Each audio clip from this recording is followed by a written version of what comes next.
I'm just outside of Vancouver, dropping my oldest son off at the British Columbia Institute of Technology. There's my dad hoodie. This part of the world is known for its natural beauty and is a jewel of Canada, but also has a thriving tech sector. Some even refer to it as the Western Canadian version of Silicon Valley North. So it seems appropriate that I drop this information on you. So about 5 months ago, I wrote a white paper called A Financial Professional's Introduction to Bitcoin, cryptocurrency, and the blockchain. And my motivation was simple. I was introduced to the world of crypto a couple of years ago and became fascinated by its use cases and decided to dive in more deeply. Because I, among other things, had more free time because I wasn't traveling. Along the way, the topic of crypto came up more and more in my conversations with financial professionals that I've been consulting with and coaching on practice management.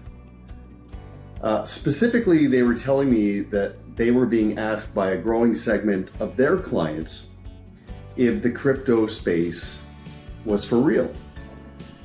And in many cases, it was the kids of those clients that put the topic on their parents' radar. So you know the old expression, if you want to really learn something, teach it. Of course, that premise stems from the fact that we retain and comprehend far more from discussing a topic than we do from simply consuming content and information about it. Now, to be clear, I am not a financial advisor, and these are simply my opinions and for entertainment purposes only. You have to do your own research on this emerging sector.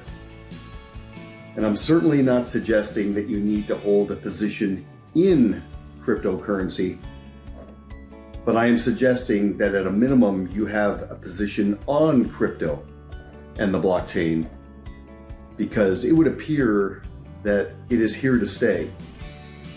And over time, at least, some of your clients will be seeking out information about it.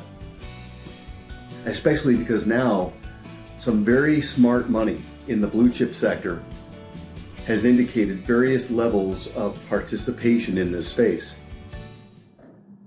Now, that said, okay, this is where it gets interesting, because I was about to introduce this white paper to you back a few months ago, and then pretty much on cue, the overall crypto market fell off a cliff and dropped almost $1 trillion overnight in value. $1 trillion. 12 zeros, that's a big number. And to put that in perspective, 1 trillion seconds is 38 years. So anyway, I thought, let's just hold off and see what happens. And now here we are. As of today, the overall market cap has climbed back to well over $2 trillion and is about the equivalent in size to the economy of the United Kingdom. So of course, insert your volatility cliche here. Up like an escalator, down like an elevator. The bull walks up the stairs, the bear falls out the window. Those come to mind. But the real point of this video, and of course my little attempt at a white paper, is to expand your thinking about trends and the future of all things digital. And here's some context. So in 1980, about 25 billion photographs were taken around the world. In 2011, with the advent of digital photography, about 400 billion pictures were taken. And then in 2017, in excess of 1.2 trillion pictures were snapped. And I'm sure that the increase of that was fueled by the power of the selfie.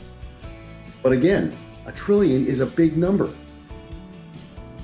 And I'm sure, of course, the internet, along with social media, plays a huge role in the increase of pictures being taken.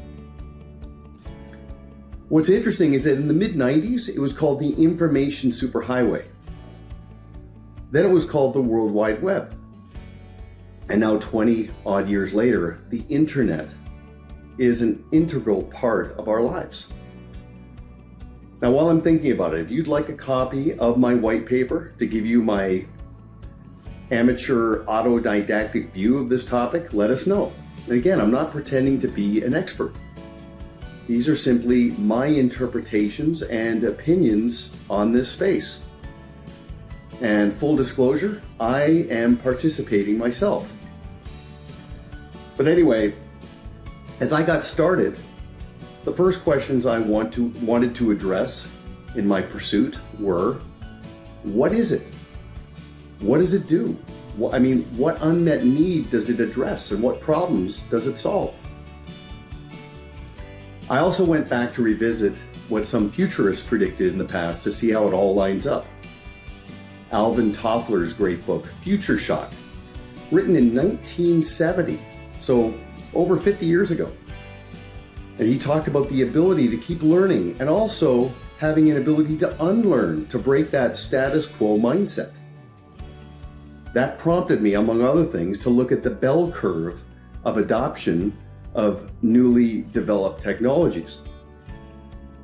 I also went back to John Nesbitt's work in Megatrends, written in 1982, and was floored by his predictions around upcoming shifts to the information society and the global economy.